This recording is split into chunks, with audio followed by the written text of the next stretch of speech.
Latin America is arguably the most richly endowed developing region of the world, with vast areas of fertile land, abundant water resources, the largest remaining rainforests in the world, the rich harvest of its oceans, and plentiful mineral resources including oil, gas, copper, iron ore, and silver, among others.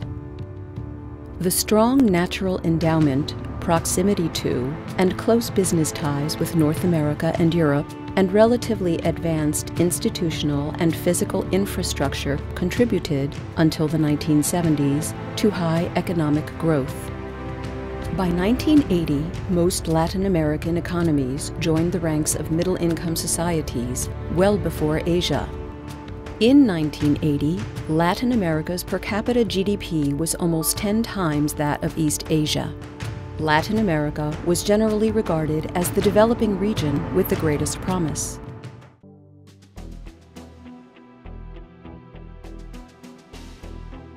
In contrast to the post-war era, a review of Latin America's longer-term performance portrays a region that has essentially been stagnant between the 1980s and the early 2000s. In this period, Asia's newly industrialized economies, the NICs, grew at a much faster rate than Latin America. Consider the following facts. First, Latin America's share of global GDP has remained stagnant since 1965, and the income level has similarly not converged with that of the advanced economies. Second, the ups and downs of Latin America's importance in the world economy has been based on the cycles of commodity prices rather than reflecting sustained, self-generated development. In the past, Brazil and Mexico were each 1/3 larger than China, yet today, China is almost 50% larger than all of Latin America combined. Perhaps the single most troublesome longer-term issue is that Latin America suffers from the greatest disparities of income, even greater than in Africa.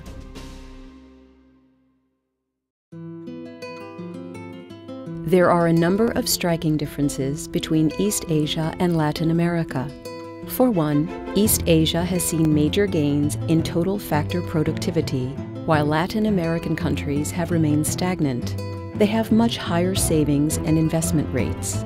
They've placed much greater emphasis on human development and on meritocracy in their education systems, and produce a significantly higher number of engineers, scientists, and doctors.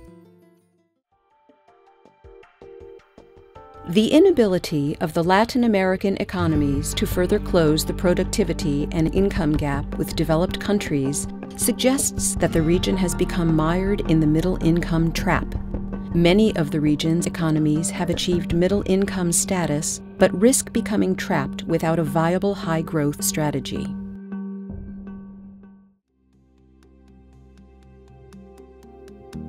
How would Latin America look in 2040 if the low growth trend of the recent past were to persist? Under the business-as-usual scenario, Latin America would grow at about 4% a year and less than 3% on a per capita basis. The region's share in world GDP would decline from about 7% now to 5%, and its per capita income in 2040 would fall well below the average for the world. This scenario is presumably unacceptable to the region's political, social, business, and intellectual leadership, and to its citizens at large.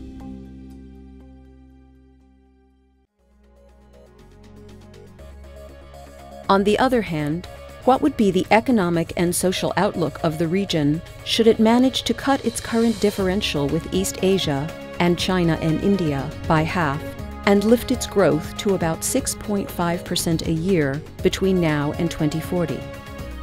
The region's economy by 2040 would be 4 times its current size. Its share of global GDP would rise to 10%, restoring the region to its position as one of the most prosperous developing regions, and the region would sharply reduce poverty within 20 years. 3 million people could be lifted out of poverty every year.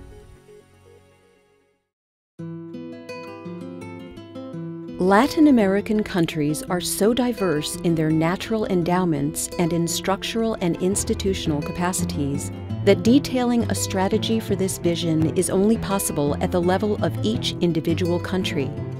However, considering past experience and learning from the example of Asia, it is possible to define the central principles all countries must adopt. This broad strategy comprises three complementary pillars: more inclusion, higher productivity, and greater competition and openness within Latin America and towards the world. Importantly, actions under these three pillars will need to be underpinned by improved governance and accountability for results.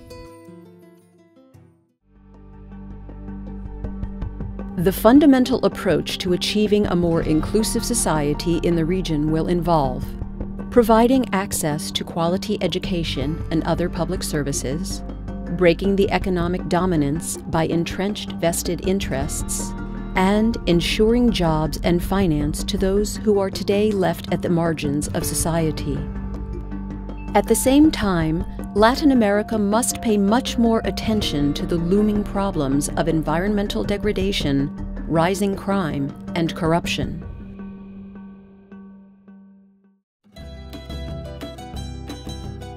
The key to achieving a higher growth rate on a sustainable basis and converging with the developed economies lies in a sharply enhancing productivity and competitiveness of Latin American economies.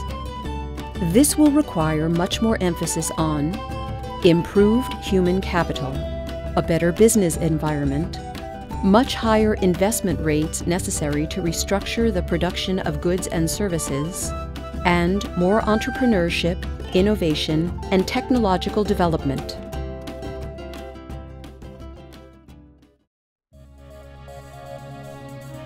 Latin American countries must give the highest priority to enhancing domestic competition, starting with dismantling of monopolies, whether public or private, and enforcement of well-structured competition laws. In parallel with measures to enhance domestic competition, Latin American economies must also promote much greater openness in the region and with the world, continued diversification of export markets, and dismantling of remaining barriers to investment and trade with the global economy. These measures can be a powerful vehicle to curb the current monopolistic power of large companies, to increase competition at all levels, and to spur innovation.